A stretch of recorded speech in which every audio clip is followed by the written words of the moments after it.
Hello everyone, আসসালামু আলাইকুম। শুরু করছি প্রণয়ের আমল কাব্য। লিখেছেন ডিআরএম সোহাগ। আমি একজন ভার্সিটির লেকচারার, আর তোমরা আমার বিয়ে ঠিক করেছো ক্লাস 10-এর একটা মেয়ের সাথে। তোমাদের মাথা ঠিক আছে? ইরফানের কথায় তার মা বিরক্ত হয়ে বলল, আমাকে কেন এসব বলছো? তোমার বাবাকে গিয়ে বলো। তাছাড়া মেয়েটার আর 1 মাস পর এসএসসি এক্সাম, এরপর কলেজে উঠে যাবে, চিন্তা করো না। ইরফান রাগে কথা বলতে পারছে না ঠিক করে। 27 বছরের তাগড়া যুবক সে। বিয়ে করবে না এমন তো বলেনি, কিন্তু তাই বলে একটা বাচ্চাকে বিয়ে ভাবতেই পারছে না, অসম্ভব। ডান হাতের 2 আঙ্গুল দিয়ে কপাল স্লাইড করতে লাগলো। মেজাজি চুলগুলো কপাল ছুঁয়ে নেমে এসেছে কোনোই পর্যন্ত, গোটানো হাতা। কোনোই থেকে হাতের কবজি পর্যন্ত হাতের রগগুলো ফুলে ফেঁপে উঠেছে রাগের প্রভাবে। কপাল থেকে আঙ্গুল সরিয়ে ঝাঁকড়া চুলের ভাঁজে একবার হাত চালিয়ে নিজেকে শান্ত করার বৃথা চেষ্টা চালালো, তবে তাতে সফল হলো না বিন্দুমাত্র। হঠাৎই বসা থেকে দাঁড়িয়ে কিছুটা আওয়াজ তুলে রাগ মিশ্রিত কণ্ঠে বলে, আই থিঙ্ক তোমার আর বাবার ব্রেইন ড্যামেজ হয়েছে, তাই একটা বাচ্চাকে আমার কোলে তুলে দিতে চাইছো। রেডি হয়ে থেকো, আমি তোমাদের ডক্টরের কাছে নিয়ে যাব, ওকে? ইরফান নেওয়াজ এর মা রুমা নেওয়াজ ছেলের কথায় তবদা খেয়ে চেয়ে আছে। তার ছেলে মেয়েটাকে বিয়ে করবে না বলে তাদের মেন্টাল বানিয়ে দিচ্ছে। অতঃপর রেগে বলল, তুমি লিমিট ক্রস করছো ইরফান, এটা কি ধরনের কথা? তোমার বাবা আর মেয়ের বাবা ছোটোবেলায় একসাথে পড়েছে, এরপর হঠাৎই মেয়ের বাবা মারা গেল। মেয়ের মা তাকে নিয়ে চিন্তায় থাকে। তাছাড়া তোমার বাবার বন্ধু তোমার বাবাকে অনেক হেল্প করেছে, তার সামান্য প্রতিদান এভাবে দিতে চাইছে, তুমিও মেনে নাও।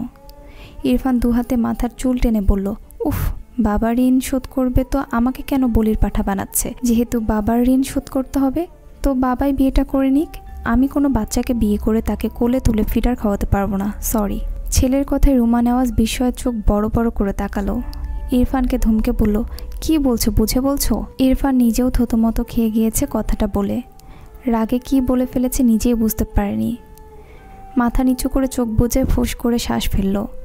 পিছন থেকে ইরফানের বাবা তারেক নেওয়াজ গম্ভীর গলায় বলে, তোমাকে বিয়ে করতে হবে ইরফান, তোমার কোনো ফ্রেন্ডকে ইনভাইট করতে চাইলে করতে পারো। আগামীকাল রাতের মধ্যেই আমরা বৌমাকে নিয়ে রওনা হব ইনশাল্লাহ।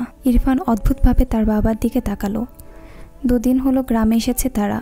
মূলত ইরফানের ফুপুর বাড়ি গ্রামে, মাঝে মাঝে আসা হয়, তবে এইবার এসে তার গলায় বাচ্চা ঝুলিয়ে দিবে জানলে এই গ্রামে পা রাখত না।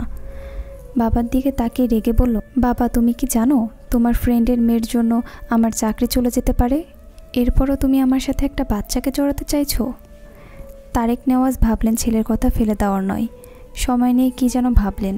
এরপর গম্ভীর গলায় বললেন, তোমার ভার্সিটিতে কেউ না জানলেই তো হলো। ও আমার মেয়ের পরিচয়ে থাকবে, মেয়ের বয়স হলে তোমাদের আনুষ্ঠানিক বিয়ে হবে ইনশাল্লাহ। তোমার ভার্সিটির সবাই তো বাসায় এসে তোমার বউকে দেখছে না, তাই না? ইরফান হাত মুষ্টিবদ্ধ করল। রাগে তার শরীর কাঁপছে। বাবার কথার পিঠে শুধু বলল, আমি কোনো বাচ্চাকে বিয়ে করতে পারবো না, সরি বাবা, আমি আজকেই ব্যাক করব। এই বলে হনহন করে ঘর থেকে বেরিয়ে যায়। তোর বাইকের চাবিটা দে। ইরফানের কথায় শুদ্ধ ভুরু কুঁচকে তাকালো। সে বাড়ির সামনে রাস্তায় দাঁড়িয়ে আছে, মূলত বাজারের দিকে যাবে বলে বাইক নিয়েই যাবে। ইরফান শুদ্ধর মামাতো ভাই। শুদ্ধ ইরফান একই ইউনিভার্সিটির লেকচারার। শুদ্ধ ঢাকাতেই থাকে চাকরির সুবাদে। ছুটি পেয়ে ইরফানদের সাথে নিয়ে তাদের বাড়িতে এসেছে। আগামীকাল একসঙ্গেই আবার ব্যাক করবে। পকেট থেকে বাইকের চাবি বের করে ইরফানের দিকে বাড়িয়ে দিয়ে বলল, বাজারের দিকে যাব, তুই বাইক চালাবি? ইরফান কোনো কথা বলল না। শুদ্ধর হাত থেকে বাইকের চাবি নিয়ে বাইকে উঠে বাইক স্টার্ট দেয়। শুদ্ধ ভ্রু কুঁচকাল। ইরফানের কি হয়েছে? মনে হচ্ছে রেগে আছে। বাইকে উঠে বসার জন্য 1 পা তুলে ইরফান বাইক এক টান দেয়। শুদ্ধর ডান পা ঠাস করে মাটিতে পড়ে যায়। ছেলেটা তবদা খেয়ে চেয়ে থাকে ইরফানের হাওয়ার বেগে চলে যাওয়ার পথে। উল্টে পড়তে পড়তে বেঁচেছে। এত বড় ছেলে হয়ে এভাবে মুখ থুবড়ে পড়লে মান ইজ্জত কিচ্ছু থাকতো না। দাঁত কিরমির করে তাকিয়ে রইল ইরফানের অদৃশ্য হওয়ার পানে। কার উপর রেগে আছে কে জানে। সেসব রাগ তার কাছে এসে ঝেড়ে গেল। মামার ডাকে শুদ্ধর হুঁশ ফিরে। তারেক নেওয়াজ গম্ভীর গলায় বলে, তোমার ভাইকে বোঝাবে আগামীকাল যেন আমাকে অপমান হতে না হয়, বুঝেছ? শুদ্ধ মাথা নাড়ালো। মানে বুঝেছে, কিন্তু কি বোঝাবে সেটাই তো বুঝলো না। আমতা আমতা করে প্রশ্ন করল, মামা বলছিলাম। ইরফানকে কি বোঝাবো? তারেক নেওয়াজ যেতে যেতে বলল, আগামীকাল তোমাদের গ্রামের এক মেয়ের সাথে ইরফানের বিয়ে। শুদ্ধর মুখ গোল করে বলল, ও এইবার বুঝেছি ব্যাপার। বাপ বেটা এই নিয়ে ঝামেলা করছে, বাপ বেটাকে বিয়ে করাবে। কিন্তু বেটার তো বিয়ে করার স্বাদ নেই, বাপ তো বোঝে না। দুজনেই যে এক গোয়ালের গরু, দুজনের রাগ জেদ সমান সমান। বাপ বলেছে বিয়ে দিবে মানে দিবেই, বেটা বলেছে বিয়ে করবে না মানে করবে না, তাহলে জিতবেটাকে? একটু থেমে গভীর ভাবনা নিয়ে বলল, মামা আমাকে বোঝাতে বলে গেল, ট্রিক্স তো বলে গেল না। বেটাকে নিজের মতো ঘাটতেরা বানিয়ে বোঝানোর দায়িত্ব দিচ্ছে আমার উপর। এসব মানা যায়? আমার মামিটাকে জ্বালিয়ে খায়। ইস, কী কষ্ট আমার মামির জীবনে দুই ঘাটতেরা টুপ করে এসে কোথা থেকে যে পড়লো। কথাগুলো বিড়বিড়িয়ে বলে নিজেই নিজের মুখ চেপে ধরল। আজ এত বেফাস কথা বের হচ্ছে কেন তার মুখ দিয়ে? বাপ বেটা তাকে একসাথে ধরলে সে পালাবে কোথায়? স্কুল থেকে এসএসসির অ্যাডমিট কার্ড নিয়ে বাড়ি ফেরার পথে হঠাৎ রাস্তার ওপাশে ফুচকা চটপটির দোকান চোখে পড়ল মায়েরার। অনেকদিন পর এই বুড়ো দাদুকে দেখল। কোথায় হারিয়েছিল কে জানে, যদিও তার স্কুলে আসা হয় না। ফাইনাল এক্সামের খুব বেশি দেরি নেই। যাক, আজ তো সে আর এই দাদু দুজনেই হাজির তার পছন্দের ফুচকা চটপটি নিয়ে।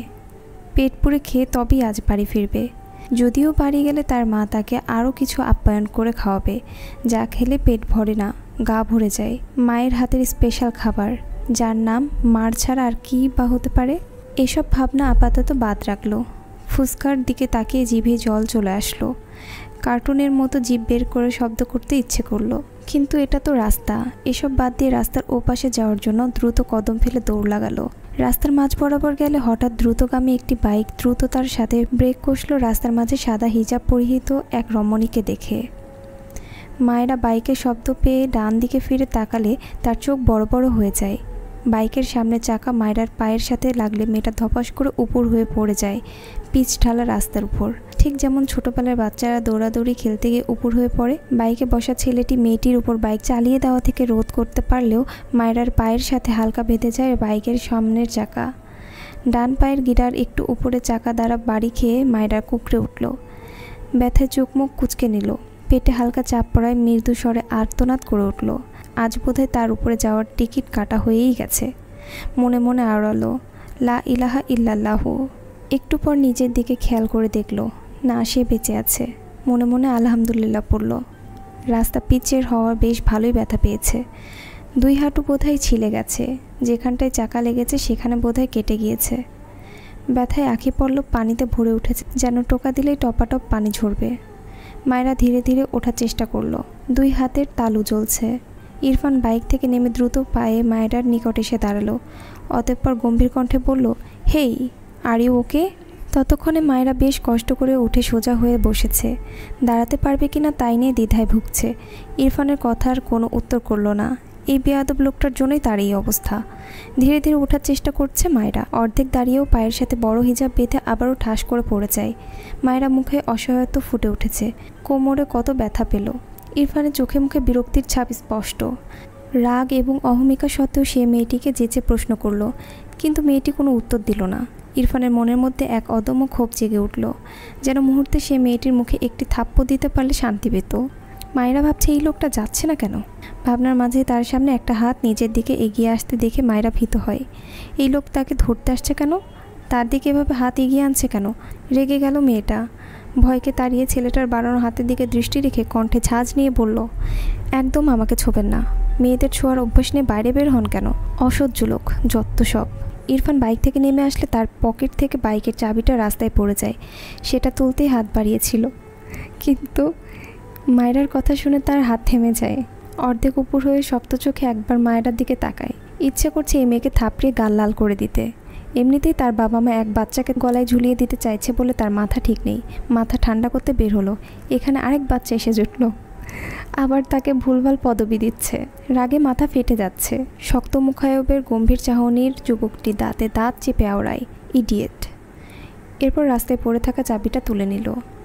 মায়েরা ইরফানের ইডিয়েট বলা কথাটা শুনেছে, কিন্তু হাত পা কোমরে ব্যথা পেয়েছে ভালোই, তাই আপাতত শরীরের ব্যথায় জর্জরিত হয়ে রইল। মায়েরা মাথা নিচু করে লোকটার পায়ের জুতোর দিকে তাকিয়ে আছে। চাবি তুলে নিয়ে এখনও এমন খাম্বার মতো তার সামনে দাঁড়িয়ে আছে কেন বুঝলো না। কিছুক্ষণ পর মায়েরা মাথা তুলে তাকায়। ছেলেটার পা থেকে মাথা পর্যন্ত দেখল। পা থেকে গলা পর্যন্ত তো একদম ঠিক আছে, ধূসর কালার প্যান্ট, শরীরে কালো শার্ট জড়ানো, শার্টের হাতা কোণে পর্যন্ত গুটানো, কিন্তু মাথার দিকে নজর পড়তে মায়রার চোখ বড় বড় হয়ে গেল, ঠোঁট দুটো আপনা আপনি ফাঁক হয়ে গেল। এটা মানুষ, মানে সুস্থ মানুষ নাকি পাগল? পা থেকে গলা পর্যন্ত তো সুস্থই লাগে, কিন্তু মাথার চুল এত বড় কেন? মায়রা এভাবে কাউকে দেখেনি, ছোটবেলায় হয়তো পাগলদের দেখেছিল। এও কি পাগল নাকি? ছেলেটা চোখের মনি বাদামি, গায়ের রং উজ্জ্বল ফর্সা, কালো কিচকিচ চাপদাড়ি, গাঢ় সমান মাথা ভর্তি ঝাঁকড়া চুল, মুখায়বে গাম্ভীর্যের ছাপ। ইরফান ফোন কানে নিয়ে কার সাথে যেন কথা বলছে। মায়রা বিরক্ত হয়ে ধীরে ধীরে বেশ কসরত করে উঠে দাঁড়ালো। ভালোই ব্যথা পেয়েছে মেয়েটা। ডান হাত তুলে কোমরের একপাশে রেখে বাম পায়ের উপর সব ভর দিয়ে দাঁড়ালো। ইরফান বাম হাত পকেটে গুজে ডান হাতে ফোন কানে নিয়ে কথা বলছে খুব সিরিয়াস মুডে। অবশ্য ইরফান মানেই সিরিয়াস, তার সামনে কেউ জোকস বললেও তার শক্ত মুখায়ব থেকে নড়চড় হয় না। মায়রার কেন যেন রাগ লাগলো, চেঁচিয়ে উঠল, লাইসেন্সবিহীন বাইক চালাতে এসেছেন কেন মিস্টার? ইস, আমার হাত পা কোমর সব ভেঙে দিল। মায়রার কথায় ইরফান ভ্রু কুঁচকে তাকালো মায়রার দিকে, গম্ভীর গলায় বলল, ওকে বাই। এরপর কল কেটে ফোন পকেটে রাখে। মায়রার দিকে তাকিয়ে বলে, হোয়াট? মায়রা রেগে বলে, বধির নাকি? একটা মেয়ের অ্যাক্সিডেন্ট ঘটিয়েছেন আপনি, আর এখন হোয়াট করছেন? ইরফান আঙ্গুল উঁচিয়ে শক্ত গলায় বলে, হেই লিসেন, জাস্ট স্টপ। মায়রা বিরক্ত হলো।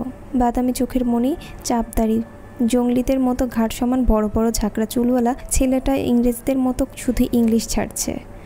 মায়রা কণ্ঠে ঝাঁজ ঢেলে বলে, এই বিদেশি বিলাই, বাংলাদেশে ইংরেজদের কোনো জায়গা নেই। বাংলাদেশে থাকতে হলে বাংলা বলুন। ইরফান হাত মুষ্টিবদ্ধ করে চেয়ে আছে মায়রার পানে। মায়রা একটু ভয় পেল হয়তো। ইরফান শক্ত কণ্ঠে বলে, আর একটা বাজে কথা বললে থাপড়িয়ে সব দাঁত ফেলে দেবো, স্টুপিড গার্ল। কথাটা বলে আর এক সেকেন্ডও দাঁড়ালো না। দ্রুত পায়ে বাইকে উঠে বাইক স্টার্ট দিয়ে মায়রার পাশ কাটিয়ে চলে যায়। মায়রা কোমরে হাত দিয়ে পেছন থেকে চেঁচিয়ে বলে, শালা ঘুষদাতা, নিশ্চয়ই ঘুষ দিয়ে লাইসেন্স পেয়েছে, আর এখন রাস্তায় এসে আমার মতো বাচ্চার কোমর ভাঙছে, আমাকে ছুঁতে আসছে, শালা বেয়াদব। ইরফান বোধহয় মায়রার বলা প্রথম দুটো শব্দ শুনতে পেয়েছে। বাইকের স্পিড বাড়িয়েছে, ইচ্ছে তো করছে এই মেয়ের উপর বাইক তুলে দিতে। উফ, এত চাপ নিতে পারছে না। মায়রার খাওয়ার মুড নষ্ট করে দিয়েছে লোকটা। খুঁড়িয়ে খুঁড়িয়ে হাঁটতে লাগলো, বিড়বিড় করে লোকটাকে বকতে লাগলো। মেয়েটা ভালো, অনেকের কাছে শুনেছি, একটু চঞ্চল তবে ভদ্র। বাবা নেই বুঝতেই পারছিস, দেখবি মেয়েটা ছোট হলেও বিয়া বড় বুঝদার হবে। চায়ের টং দোকানের পাশে বাইকে বসে আছে ইরফান। তার সামনে দাঁড়িয়ে শুদ্ধ তার মামাতো ভাই ইরফানকে বোঝাচ্ছে। ইরফানের গম্ভীর মুখায়ব এর কোনো পরিবর্তন নেই। এক মনে ফোন স্ক্রল করছে। শুদ্ধ হতাশার নিঃশ্বাস ফেলে দোকান থেকে 2 কাপ চা এনে 1 কাপ ইরফানের দিকে এগিয়ে দিলে ইরফান গম্ভীর গলায় বলল, ব্ল্যাক কফি আন।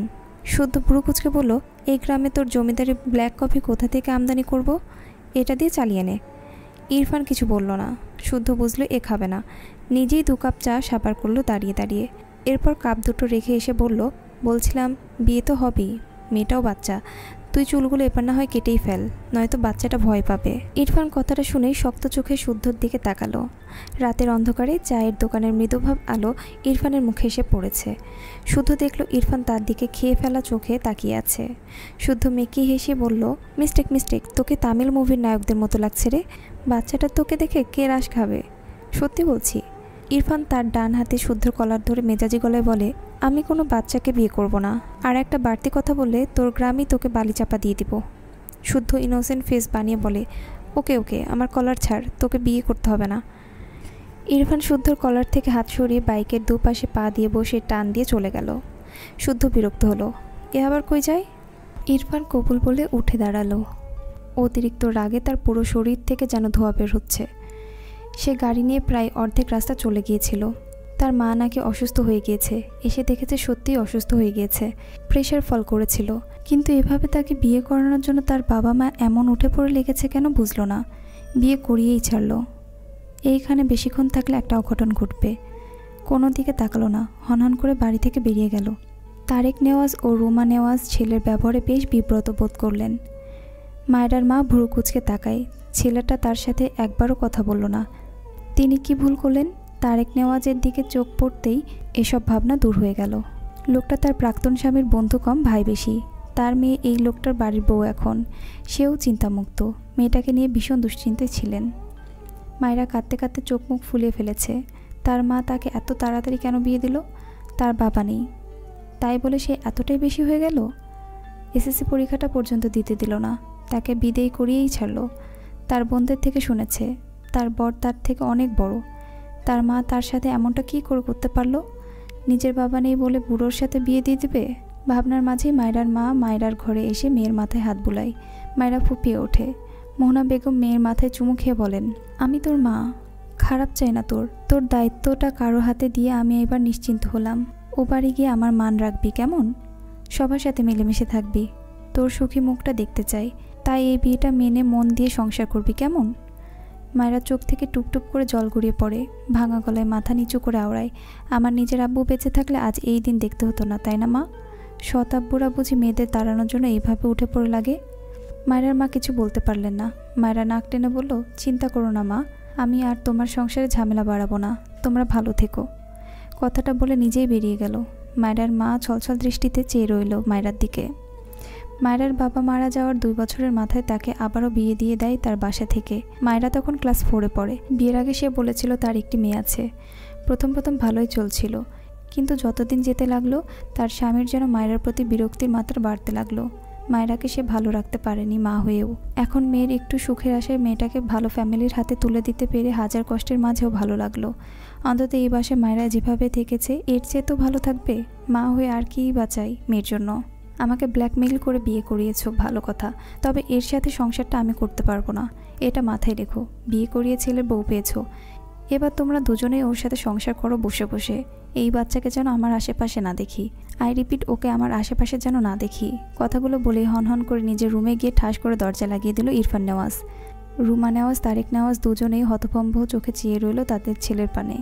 মায়েরার মাথায় ঘুমটা টানা, মাথা নিচু, চোখ থেকে টুপটুপ করে পানি গড়িয়ে পড়ছে। যার সাথে বিয়ে হয়েছে তার মুখটাই দেখেনি। তার আগেই এমন তিক্ত বাক্য শুনে মায়েরার ছোট হৃদয়টা ব্যথায় ভরে উঠল।